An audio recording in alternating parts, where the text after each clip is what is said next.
La trippa alla fiorentina è un piatto saporito e semplice da farsi, una vera tradizione qui a Firenze. Sì, perché quando si pensa alla cucina tradizionale fiorentina viene subito in mente la bistecca. In realtà quella della bistecca è una tradizione recente e certamente non popolare. In un passato nemmeno troppo lontano ben pochi si sarebbero potuti permettere un taglio di carne così pregiato. La povera gente, se voleva mettere sotto i denti un po' di proteine animali, trovava invece una soluzione saporita ed economica nelle frattaglie. Piatti come la trippa ed il lampredotto ancora oggi sono estremamente apprezzati e popolari.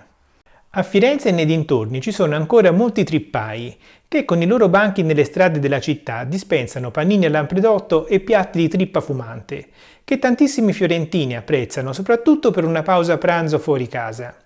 E se il panino al lampredotto è il re dello street food fiorentino, la trippa viene spesso preparata come piatto casalingo. Dagli stessi trippai si può acquistare trippa precotta, che tuttavia si trova anche nella grande distribuzione.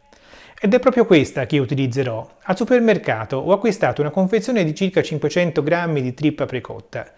Userò poi un barattolo da 400 g di pomodori pelati e poi i classici odori, sedano, carota e cipolla. Il tocco finale lo dà il parmigiano reggiano, che qui ho ancora confezionato. Pulisco le carote e poi le taglio a dadini piccoli tipo brunoise, senti che termine utilizzo.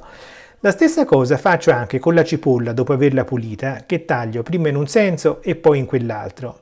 E infine è la volta della costa di sedano, da cui pure ricavo dei dadini piuttosto piccoli. Sminuzzo ulteriormente utilizzando il coltello e a questo punto la nostra dadolata di odori è pronta. Metto un po' di olio d'oliva nel tegame e appena si è scaldato metto gli odori a soffriggere. Una bella mescolata e posso dedicarmi alla trippa. Il primo passaggio è quello di lavarla accuratamente sotto acqua corrente.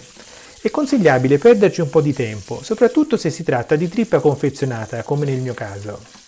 Taglio a listarelle il pezzo di trippa. Devo ricavare delle striscioline che sono più o meno larghe 1 cm e lunghe 5 o 6 cm. Adesso non è che sia proprio una regola, va benissimo che i pezzi siano un po' irregolari, ma questo lo dico più che altro per dare un'idea.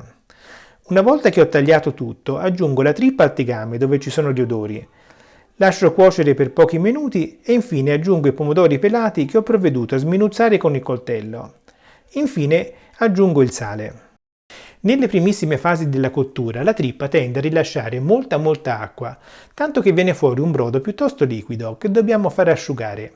E mentre la trippa cuoce, se questo mio video ti piace, ti invito ad iscriverti al mio canale Gianni LPX. È il modo migliore per supportarmi e per farmi sapere che quello che faccio con questi video è apprezzato. Cliccando sulla campanella poi riceverai le notifiche delle prossime ricette. Vediamo come procede la cottura in questo filmato super velocizzato. Dobbiamo aspettare che si ritiri tutto il liquido. Qui vediamo condensati in pochi secondi circa 20 minuti di cottura. La trippa è pronta quando il liquido si è completamente ritirato. Lo capisco muovendo il mestolo, non si deve più vedere liquido sul fondo del tegame. Ecco, così. Al solito metto nel piatto senza tanti fronzoli, siamo a casa e non a Masterchef, e poi non sarei nemmeno capace di impiattamenti artistici. E a questo punto l'aggiunta che non può mancare è quella del parmigiano reggiano. Bene, è il momento di assaggiare la nostra trippa alla fiorentina. Il profumo è sensazionale e lo anche il sapore, vi assicuro. Davvero molto buona. Ma la trippa si può fare anche in versione estiva. Clicca qui per guardare la mia ricetta della trippa in insalata. La cucina popolare è ricca di piatti saporiti ma fatti con ingredienti poveri. Qual è il tuo preferito? Scrivilo nei commenti qua sotto. Grazie per la visione e alla prossima!